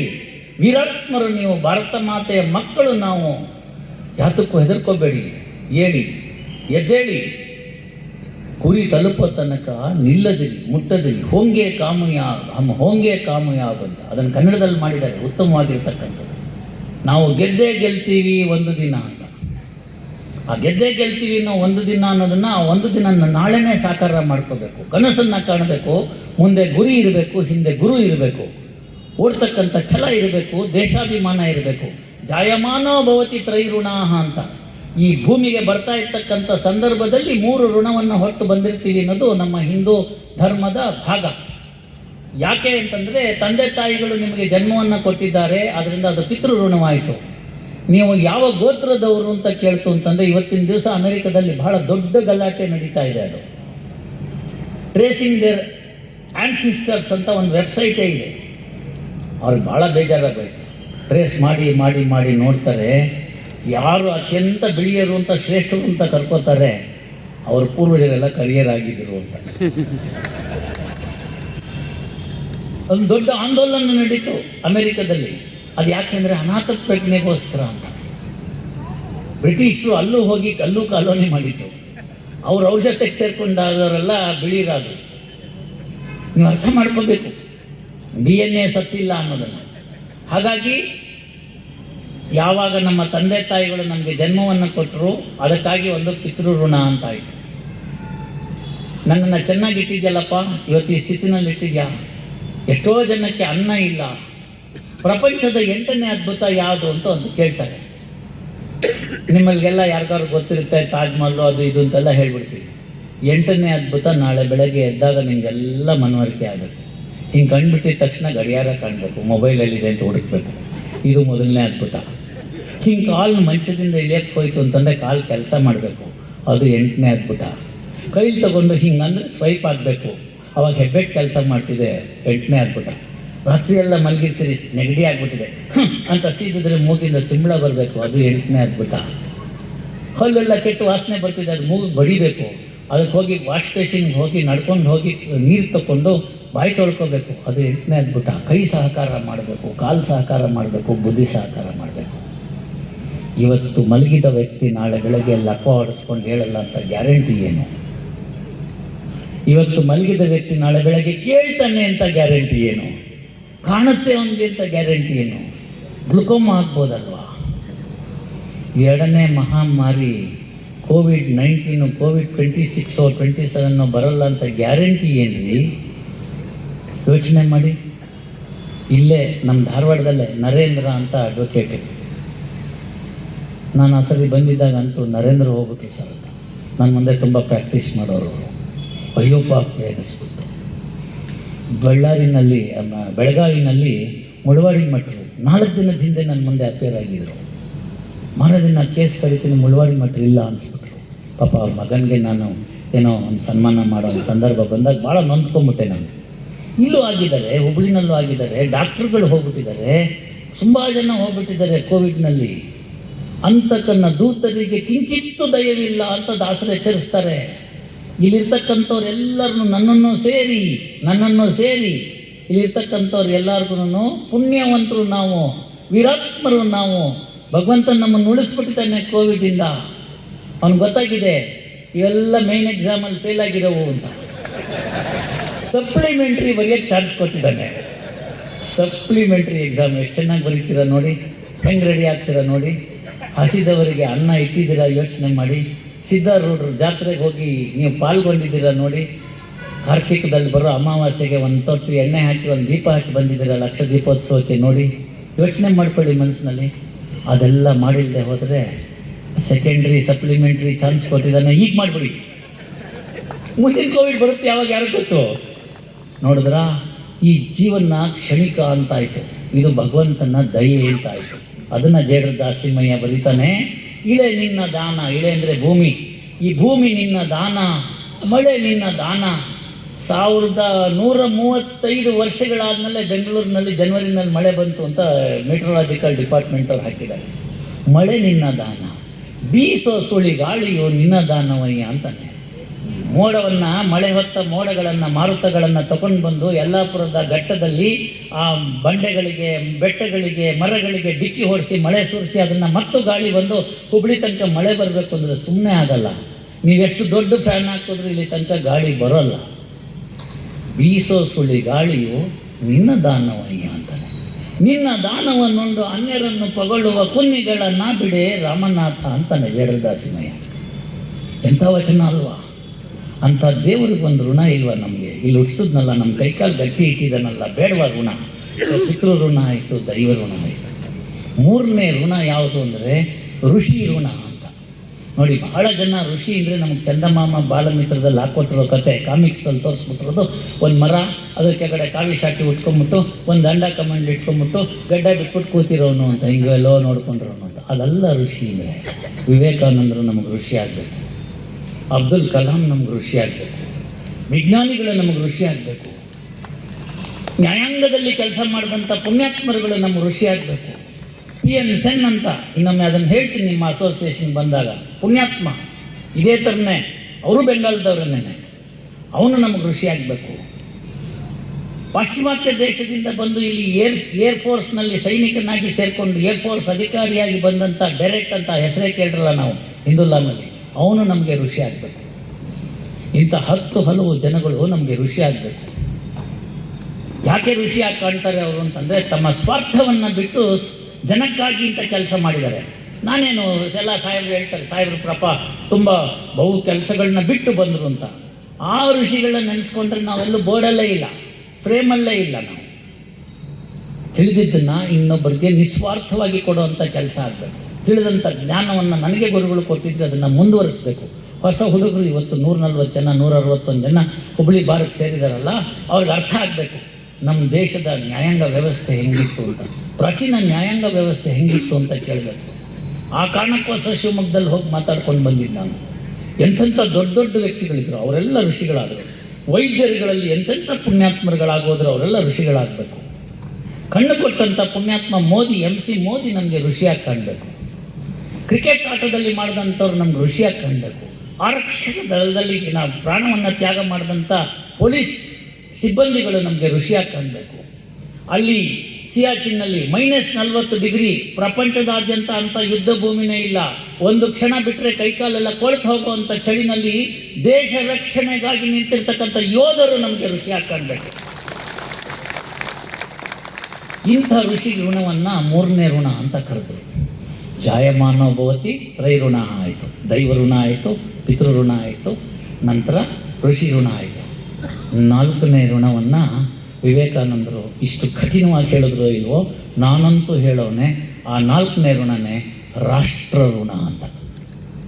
ಆ ರಾಷ್ಟ್ರ ಋಣವನ್ನು ನಾವು ತೀರಿಸಬೇಕು ಅಂತಂದರೆ ಅದಕ್ಕೆ ಮುಂಚೂಣಿನಲ್ಲಿ ನಿಂತ್ಕೊಳ್ತಕ್ಕಂಥವ್ರು ಸ್ವಾಮಿ ವಿವೇಕಾನಂದರು. ಆದ್ದರಿಂದ ಯುವಕರಿಗೆ ಆದರ್ಶಪ್ರಾಯವಾಗಿ ರೋಲ್ ಮಾಡಲಾಗಿ ನಿಂತ್ಕೊಳ್ತಕ್ಕಂಥ ವಿವೇಕಾನಂದರನ್ನಲ್ದಲೇ ಇನ್ಯಾರನ್ನ ನಾವು ರಾಷ್ಟ್ರೀಯ ಯುವ ದಿನಾಚರಣೆ ಅಂತ ಮಾಡೋಕ್ಕಾಗುತ್ತೆ.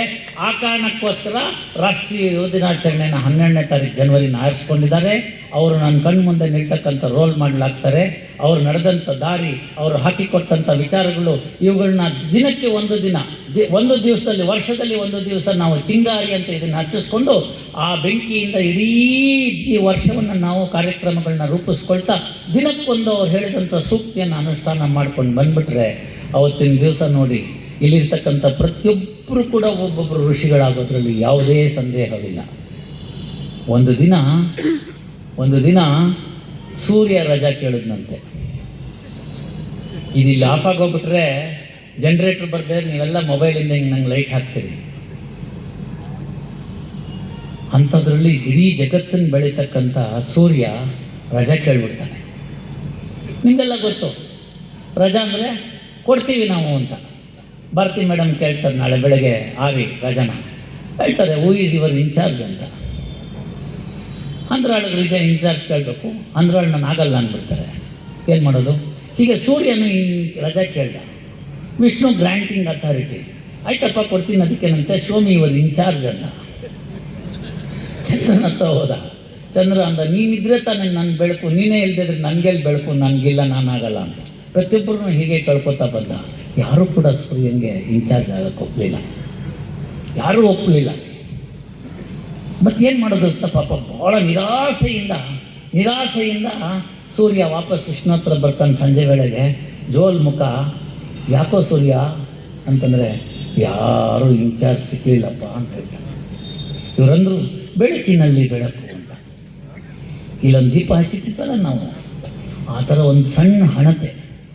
ಆ ಹಣತೆ ಹೇಳುತ್ತೆ, ಸೂರ್ಯ ಚಿಂತಿಸ್ಬೇಡ, ನಾನು ನಿಂಗೆ ಇನ್ಚಾರ್ಜ್ ಆಗ್ತೀನಿ, 1 ಮೀಟ್ರ್ ಮುಖಾಂತರ ಅಷ್ಟೇ ಮಾತ್ರ ಅಂತ ಹೇಳುತ್ತೆ. 1 ಮೀಟ್ರಿಗೆ ನಾನು ಇನ್ಚಾರ್ಜ್ ಆಗ್ತೀನಿ ಅಂತ. ಸ್ನೇಹಿತರೆ, ನಾವೆಲ್ಲ ಒಂದೊಂದು ಹಣತೆಗಳು, ನಾವೆಲ್ಲ ಇಡೀ ವಿಶ್ವದಲ್ಲಿ 1 ಮೀಟ್ರನ್ನ ಬೆಳಗ್ಬಿಟ್ರೆ ಸೂರ್ಯನಿಗೆ 1 ದಿನ ಏನು 100 ದಿನ ರಜೆ ಕೊಡ್ಬೋದು ರೀ, 1 ವರ್ಷ ರಜೆ ಕೊಡ್ಬೋದು. ಆ ಬೆಳಗುವಂಥ ಸಾಮರ್ಥ್ಯ ನಿಮ್ಮಲ್ಲಿದೆ. ಆ ಸಾಮರ್ಥ್ಯವನ್ನು ಬಡಿದೆಪ್ಪಿಸ್ತಕ್ಕಂಥ ಕೆಲಸ ಆಗಬೇಕಾಗಿದೆ. ಎದ್ದೇಳಿ ಗುರಿ ಮುಟ್ಟುವ ತನಕ ಬಿಡದಿರಿ, ಛಲವನ್ನು ಬಿಡದಿರಿ ಅಂತ ಹೇಳ್ತಕ್ಕಂಥ ಸಂದರ್ಭದಲ್ಲಿ, ಯಾವ ಸ್ವಾತಂತ್ರ್ಯ ಸಂದರ್ಭದಲ್ಲಿರ್ಬೋದು, ಆನಂತರ ಕಷ್ಟವಾದ ಯಾವ ಸಂದರ್ಭಗಳಲ್ಲಿ ಬಂತೋ, ರಾಷ್ಟ್ರ ಯಾವಾಗ ಏನೇನು ತೊಂದರೆಗಳನ್ನು ಉಂಟು ಮಾಡ್ಕೊಳ್ತೋ, ಯಾವಾಗ ಪರೀಕ್ಷಾ ಸಮಯ ಅಂತ ನಮ್ಮ ರಾಷ್ಟ್ರಕ್ಕೆ ಬಂತು, ಆಗೆಲ್ಲ ಸಮಾಜಮುಖಿಯಾಗಿ ಸಮಾಜವನ್ನು ತಿದ್ದುವ ಕೆಲಸವನ್ನು ಸೋಷಿಯಲ್ ಡಾಕ್ಟರ್ಸ್ ಆಗಿ, ಸೋಷಿಯಲ್ ಸೋಲ್ಜರ್ಸ್ ಆಗಿ ಸಮಾಜ ತಿದ್ದುವ ಕೆಲಸವನ್ನು ಮಾಡಿದ್ದಂತಂತಂದರೆ ಅದು ವಕೀಲರ ಸಮೂಹ, ನನ್ನ ತವರು ಮನೆ. ಅಂತಹ ಸಮೂಹ ಎಂದೆಂದೂ ಕೂಡ ತನ್ನ ಜವಾಬ್ದಾರಿಯಿಂದ ನುಣುಚಿಕೊಳ್ಳಿಲ್ಲ. ಇದು ಹೊಸ ಹುಡುಗರು ತಿಳ್ಕೋಬೇಕು. What you can do, why you have become a lawyer ಅಂತಂದರೆ, I can change the future of this country ಅನ್ನೋ ಥರ ಕೇಳುವಂಥ ಛಾತಿಯನ್ನು ಬೆಳೆಸ್ಕೋಬೇಕು. ಅವತ್ತಿನ ದಿವಸ ನೋಡಿ, ಹುಬ್ಳಿಯಿಂದ ಒಬ್ಬ CJI ಆಗೋದ್ರಲ್ಲಿ ಯಾವತ್ತಕ್ಕೂ ಹಿಂದೆ ಬೀಳೋಂಗಿಲ್ಲ. High aim is no crime ಅಂತ. One who has got the pure and sure will always hold his head high ಅಂತ ಇಂಗ್ಲೀಷ್ ಗಾದೆ.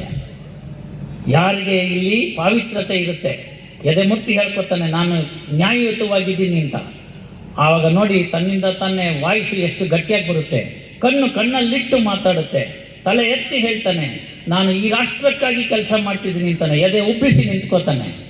50 ಇಂಚಿನ ಎದೆ ಕಾಣಿಸುತ್ತಾಗ. ಅರ್ಥ ಆಯ್ತಲ್ಲ ನಿಮಗೆಲ್ಲನೂ? ಅದಕ್ಕೆ 56 ಇಂಚನೇ ಬೇಕಾಗಿಲ್ಲ, ಸಣಕಲ ಕೂಡ ಮಾಡ್ಬೋದು. 56 ಇಂಚಿನ ಎದೆ ಥರ ತೋರಿಸಬಹುದು. ಯಾಕೆಂದರೆ ಒಳಗಡೆ ಶಕ್ತಿ ಇದೆ, ಅಂತಃಶಕ್ತಿ ಮುಖ್ಯವಾಗುತ್ತೆ. ಎದುರುಗಡೆ ಅವನಾಗಲ್ಲ. ಸಚಿನ್ ತೆಂಡೂಲ್ಕರ್ ಮಾಲ್ಕಮ್ ಮಾರ್ಷಲ್ ಬೌಲಿಂಗ್ನ ಫೇಸ್ ಮಾಡಬೇಕಾಗುತ್ತೆ. 18 ಆಗಿರಲ್ಲ. ಅವನ ಕಾಂಟ್ರಾಕ್ಟ್ ಕೂಡ ರಮಾಕಾಂತ್ ಅರ್ಚೇಕರ್ ಕೋಚ್ ಬರೆದು ಕೊಟ್ಟಿರ್ತಾನೆ. ಆವತ್ತಿನ ದಿವಸ ಅವನು ಆ ಕಡೆಯಿಂದ ಬರ್ತಾನೆ. Malcolm Marshall body line bowler ಅಂತ ಮಹಾನ್ ಘಟಾನುಘಟಿಗಳನ್ನೇ ಹೆದರ್ಬಿಟ್ಟು ನಡ್ಗೋಗ್ಬಿಟ್ಟಿರ್ತಾರೆ ಮಾಲ್ಕಮ್ ಮಾರ್ಷಲ್ ಬೌಲಿಂಗ್ಗೆ. ಸಚಿನ್ ತೆಂಡೂಲ್ಕರ್ ಬೌಂಡ್ರಿ ಮೇಲೆ ಬೌಂಡ್ರಿ ಬಾರಿಸ್ಬಿಟ್ಟು ಆ ಸೆಂಚುರಿ ಹೊಡಿತಾನೆ. ಇಲ್ಲಿ ಕಡೆ ಬಂದಿದ್ದ ತಕ್ಷಣ ಕೇಳ್ತಾರೆ, ಅಲ್ಲಯ್ಯ ಅವ್ನು ನೋಡಿದ್ರೆ ಅಷ್ಟು ದೈತ್ಯಾಕಾರವಾಗಿದ್ದಾನೆ, ನೀನು ನೋಡಿದ್ರೆ ಇಷ್ಟುದ್ದ ವಾಮನ ಮೂರ್ತಿ, ನಿಂಗೆ ಭಯ ಆಗಲಿಲ್ವಾ ಅಂತ. ಅದಕ್ಕೆ ಅವನ ಉತ್ತರ ನೆನಪಿಸ್ಕೊಳ್ಳಿ, ಎಲ್ಲರೂ ತಿಳ್ಕೊಳ್ಳಿ. ಟಿಮಿಡ್ ಅಂತ ಯಾರು ಅನ್ಕೋಬೇಡಿ. ವೀರಾತ್ಮರು ಅಂತ ವಿವೇಕಾನಂದರು ಕರೆದ್ರಲ್ಲ, ಇದಕ್ಕೋಸ್ಕರ ಕರೆದಿದ್ದು. ಅವನು ಹೇಳ್ದ, ನಾನು ಮಾರ್ಷಲ್ನ ನೋಡಲ್ಲ, ಅವ್ನು ಹಾಕೋ ಬಾಲ್ನ ನೋಡ್ತೀನಿ ಅಂತ. ದೊಡ್ಡಣ್ಣ ಅನ್ನಿಸ್ಕೊಂಡು ಅವನು 500% ಸುಂಕ ಹಾಕಿದ್ರು ಅಷ್ಟೇ, 600% ಹಾಕಿದ್ರು ಅಷ್ಟೇ.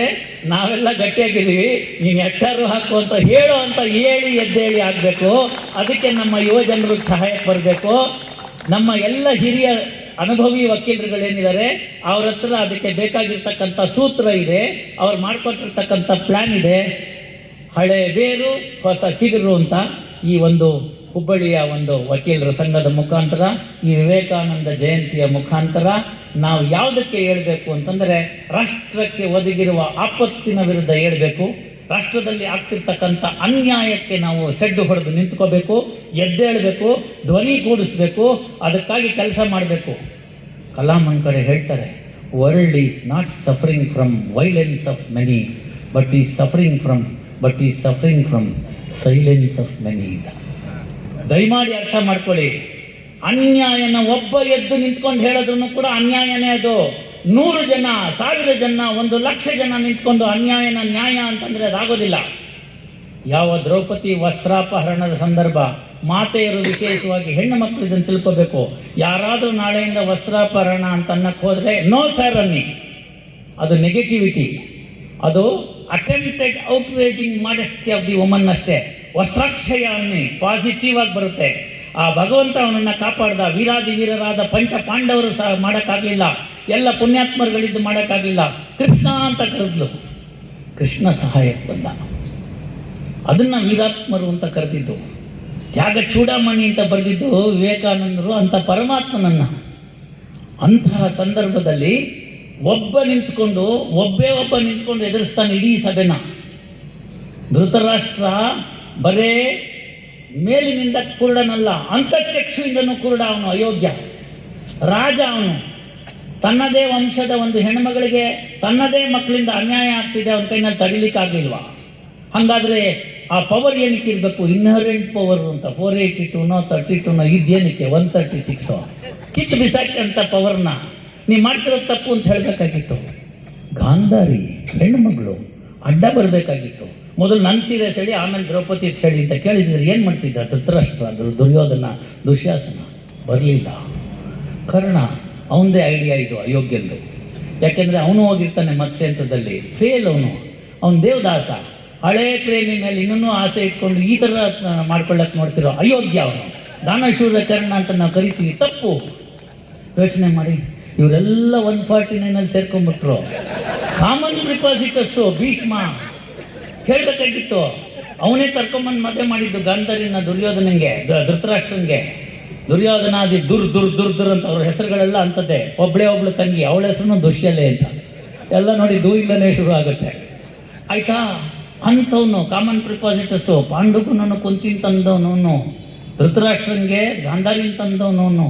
ಅವನು ಹೇಳೋದಿಲ್ಲ, ಸುಮ್ಮನೆ ಕೂತ್ಕೋತಾನೆ. ಮೇಷ್ಟ್ರು ಎಲ್ರಿಗೂ ಪಾಠ ಮಾಡಿಕೊಟ್ಟಂಥ ದ್ರೋಣಾಚಾರ್ಯರು ಇವ್ರಿಗೆ ಬೇರೆ ಪಾಠ ಅವ್ರಿಗೆ ಬೇರೆ ಪಾಠ ಅಂತ ಮಾಡಲಿಲ್ಲ. ಅವ್ರ ಬಾಯಿ ಕಟ್ಟು ಹೋಗುತ್ತೆ. ಕೇಳಿದ್ರೆ ಉಪ್ಪಿಗೋಸ್ಕರ ಬಿದ್ದಿದ್ದೀನಿ ಅಂತಾರೆ. ಅಂಥ ಉಪ್ಪು ತಿಂದರೆ ಎಷ್ಟು ಬಿದ್ದಷ್ಟು ಎದ್ದು ಹೋಗಬೇಕಾಗಿತ್ತು. ನೋಡಿ, ಒಬ್ಬ ವ್ಯಕ್ತಿ, ಕ್ರೌಡಿಂದ ಒಬ್ಬ ವ್ಯಕ್ತಿ ಹೊರಗಡೆ ನಿಂತ್ಕೋತಾನೆ. ಸರ್ ಅರ್ಥ ಮಾಡ್ಕೊಳ್ಳಿ, ಯಾರಿಗೂ ಏನು ಅಲ್ಲಾಡ್ಸೋಕ್ಕಾಗಲ್ಲ. ದಾಸಿ ಪುತ್ರ ಅಂತ ಕರೆಸ್ಕೊಂಡಂತ ವಿದುರ ಹೇಳ್ತಾನೆ, ನೀವು ಮಾಡ್ತಿರೋದು ತಪ್ಪು, ಅಯೋಗ್ಯರ ಕೆಲಸ ಮಾಡ್ತಿದ್ದೀರಿ. ನನಗೆ ಗೊತ್ತು ನೀವು ಕತ್ತಿಡ್ದು ನನ್ನನ್ನು ಆಚೆಗೆ ದೂಕ್ತೀರಿ ಅಂತ. ಆದರೆ ನಾನು ಹೇಳ್ತೀನಿ, ನೀನು ಮಾಡ್ತಿರೋದು ತಪ್ಪು, ನೀನೇ ನನ್ನ ದೂಕೋದು, ನಾನೇ ಹೊರಗೆ ಹೋಗ್ತೀನಿ ಅಂತ ಸಭಾತ್ಯಾಗ ಮಾಡಿದ ಪಯನೀರ್ ಯಾರು ಅಂದರೆ ವಿದುರ. ಇವತ್ತಿನ ಸಭಾತ್ಯಾಗ ಅಲ್ಲ.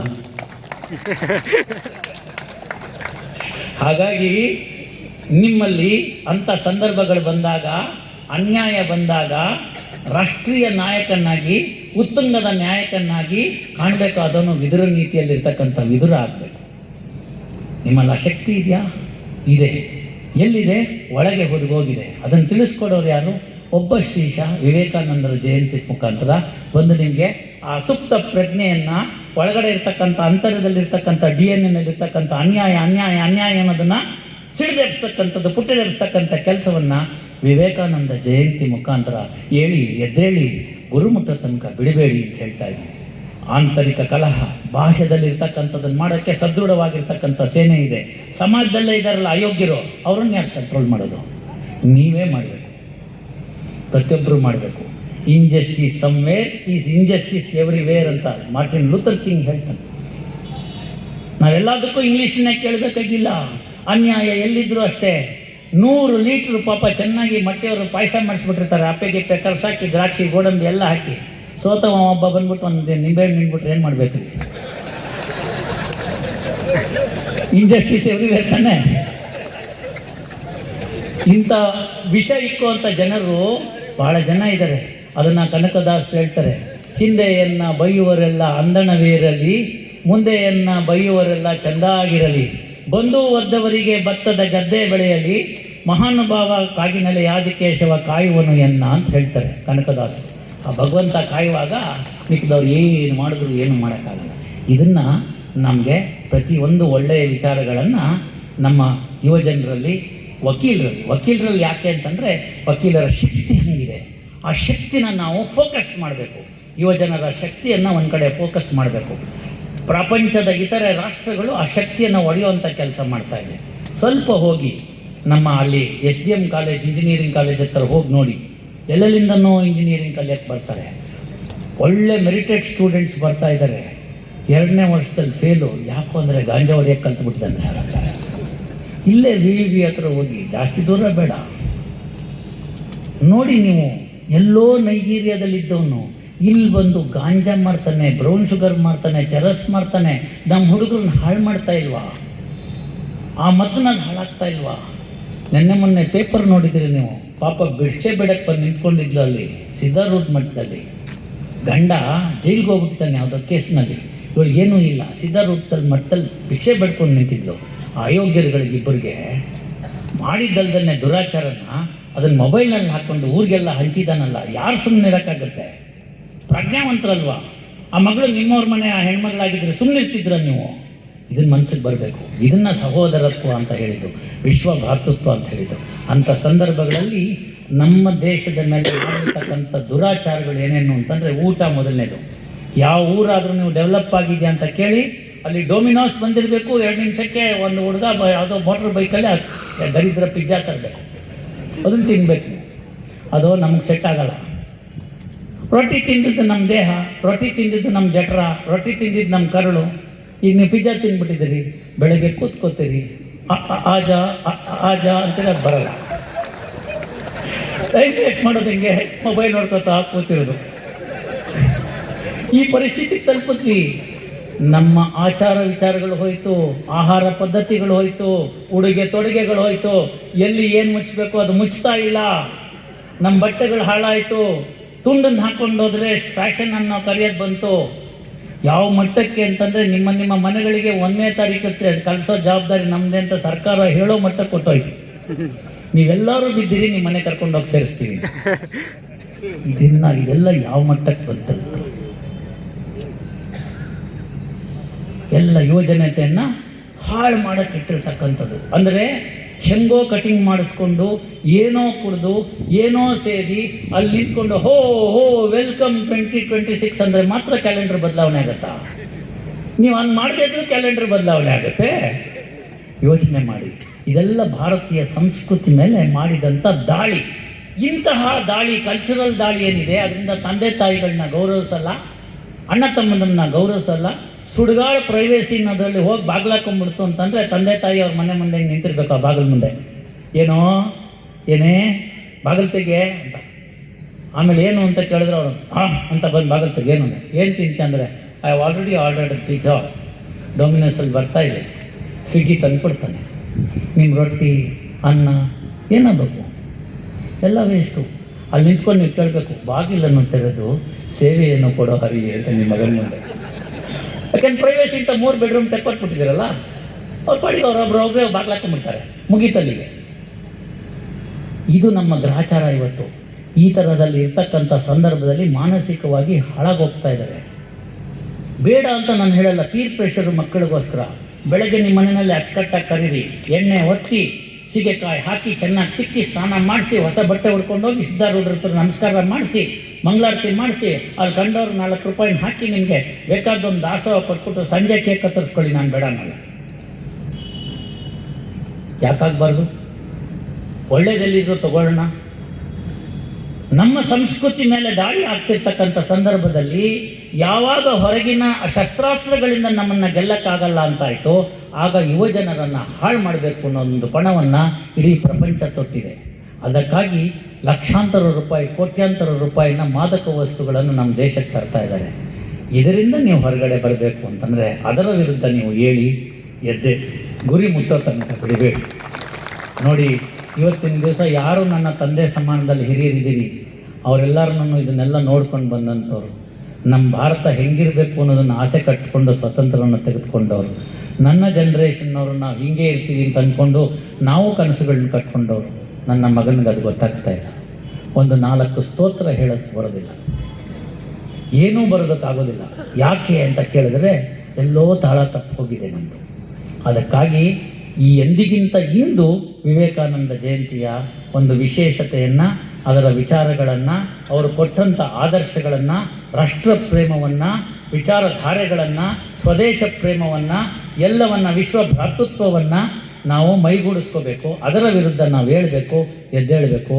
ವಿಶ್ವಗುರು ಆಗೋ ತನಕ ನಾವು ಯಾರೂ ಕೂಡ ಒಂದು ಕ್ಷಣನೂ ಸುಧಾರಿಸ್ಕೊಳ್ಳೋ ಹಾಗಿಲ್ಲ. ಓಡ್ತಾನೇ ಇರಬೇಕು, ಅನ್ಯಾಯದ ವಿರುದ್ಧ ಬಡಿದಾಡ್ತಾನೆ ಇರಬೇಕು. ಅಂತಹ ಶಕ್ತಿ ನಿಮ್ಮಲ್ಲಿದೆ, ಬೇಕಾಗಿರ್ತಕ್ಕಂಥ ಯುಕ್ತಿ ಹಿರಿಯರಲ್ಲಿದೆ. ಹಳೆ ಬೇರನ್ನು ತಗೊಳ್ಳಿ, ಹೊಸ ಚಿಗುರು ಹೊಡೆದು ಬನ್ನಿ. ಫೀನಿಕ್ಸ್ ಶಕ್ತಿಯಂತೆ ನಮ್ಮ ರಾಷ್ಟ್ರವನ್ನು ಉದ್ಧಾರ ಮಾಡಿ. ಮುಂದೆ ಯಾವತ್ತಾರು ಏನಾದ್ರು ಒಂದು ದಿವಸ ನೆನೆಸ್ಕೋಬೇಕು ಅಂತಂದರೆ ನೀವು ನೆನೆಸ್ಕೊಳ್ಳಿ. ನಿಮಗೂ ನನಗೂ ಕೂಡ ಯಾವತ್ತು ನಾವು ಇವತ್ತೇನು ಬಂದು ನಾವಿಲ್ಲಿ ಮಾತಾಡಿದ್ದೀವಿ, 12ನೇ ತಾರೀಕು ಜನವರಿ 2026, ಇಲ್ಲಿ ಕಳೆದಂಥ 1.5 ಗಂಟೆ 2 ಗಂಟೆ ಸಮಯ ನಿಮ್ಮ ಜೀವನದಲ್ಲೂ ವಾಪಸ್ ಬರಲ್ಲ, ನನ್ನ ಜೀವನದಲ್ಲೂ ವಾಪಸ್ ಬರಲ್ಲ. ಆದರೆ ಇವತ್ತು ನಡೆದಂಥ ವಿಚಾರಗಳನ್ನು ಪತ್ರಿಕಾ ಮಾಧ್ಯಮದ ಮಿತ್ರರು ಇಡೀ ವಿಶ್ವಕ್ಕೆ ತಿಳಿಸ್ಕೊಡ್ತಾರೆ. ಆ ವಿಶ್ವಕ್ಕೆ ತಿಳಿಸ್ಕೊಟ್ಟಾಗ ನಿಮ್ಮ ಮನಸ್ಸಿನಲ್ಲಿ ಬರಬೇಕಾಗಿರ್ತಕ್ಕಂಥದ್ದೇನು ಅಂತಂದರೆ, ನಿಮಗೆ ಇಲ್ಲ ಅವತ್ತು ಕೊಟ್ಟಿದ್ರು ಸಾಹೇಬರು, ಇನ್ನು 2 ವರ್ಷಕ್ಕೆ ರಿಟೈರ್ ಆಗ್ತಾರಂತೆ, ಇನ್ನೊಂದು ಸ್ಪೀಚ್ ಸಿಗ್ತಾರೋ ಇಲ್ವೋ ಗೊತ್ತಿಲ್ಲ, ಆದರೆ ಸಿಕ್ಕಿದ ಸ್ಪೀಚಲ್ಲಿ ನಾನು ತೊಗೊಂಡಿದ್ದೀನಿ ಅಂತ. ನಾನೆಲ್ಲೋ ಇನ್ನು ರಿಟೈರ್ ಆದಮೇಲೆ ಈ ಕಡೆ ಹುಬ್ಳಿಗೋ ಧಾರವಾಡಕ್ಕೋ ಒಂದು ಕಾರ್ಯಕ್ರಮಕ್ಕೆ ರೈಲ್ವೆ ಸ್ಟೇಷನ್ಗೋ ಏನೋ ಬಂದು ನಿಂತಿದ್ರೆ ನಿಮ್ಮಲ್ಲೊಬ್ಬ ಬಂದು ಹೇಳಿ, sir, I have become A soldier of this country. I am a social soldier in the forum of an advocate.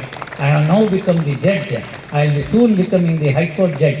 I will also be elevated to the Supreme Court. I take on your goal ಅಂತ ಹೇಳಿದ್ರೆ, ಇವತ್ತು ನಾನೇನು ನನ್ನ ಸಮಯವನ್ನು premium ಅಂತ ಕೊಟ್ಟಿದ್ದೀನಿ, ಅದಕ್ಕೆ dividend ಆಗುತ್ತೆ ಅಂತ ತಿಳಿಸ್ತಾ, ನಿಮ್ಮೆಲ್ರಿಗೂ 2026 ಒಂದು ಸಂಭ್ರಮ, ಸುವರ್ಣ ವರ್ಷಗಳಾಗಲಿ.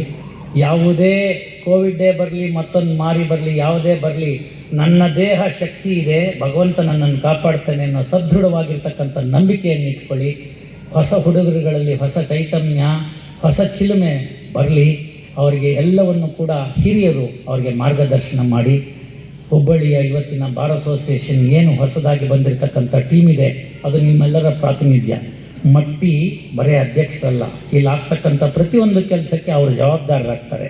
ಹಾಗಾಗಿ ನಿಮ್ಮ ನಡವಳಿಕೆ ಅವರ ನಡವಳಿಕೆ ಹೇಗಿರಬೇಕು ಅಂತಂದರೆ, somebody should say in the Delhi, if you want to do something good for any association in the country, look at Hubli Bar Association. ಅಂತಹ ದಿನಗಳು ಬರಲಿ, ನಾನು ಕೂಡ ಅಂಥ ದಿನಗಳನ್ನು ನೋಡುವಂಥದ್ದಾಗಲಿ ಅಂತ ಹೇಳ್ತಾ, ಎಲ್ಲರಿಗೂ ಭಗವಂತ ಸನ್ಮಂಗಳನ್ನು ಉಂಟು ಮಾಡಲಿ. 2026 ವರ್ಷ ನೀವು ಕಂಡ ಕನಸುಗಳೆಲ್ಲ ಸಾಕಾರವಾಗಲಿ, ಬೇಕಾದಂಥದ್ದೆಲ್ಲ ಆಗಲಿ. ದೇಶದಲ್ಲಿ ಶಾಂತಿ, ಸುವ್ಯವಸ್ಥೆ, ಸಮೃದ್ಧಿ, ಮಳೆ ಬೆಳೆ ಎಲ್ಲವೂ ನೆರವೇರಿಸಲಿ. ಭಗವಂತ ಯಾರಿಗೂ ಕೂಡ ಮೋಸ ಮಾಡೋದಿಲ್ಲ. ಎಲ್ಲರೂ ಅವನ ಮಕ್ಕಳು, ನಾವು ಅವನ ಮಕ್ಕಳಾಗಿರೋಣ. ನಮ್ಮ ಕೆಲಸವನ್ನು ನಮ್ಮ ಮನೆ ಸುತ್ತ ನಾವು ಸ್ವಚ್ಛ ಮಾಡ್ಕೊಳ್ಳೋಣ. ಪ್ರತಿಯೊಬ್ಬರು ಒಂದೊಂದು ದೀಪ ಆಗೋಣ. ಆದಷ್ಟು ಬೇಗ ಸೂರ್ಯನಿಗೆ ರಜಾ ಕೊಡೋಣ ಅಂತ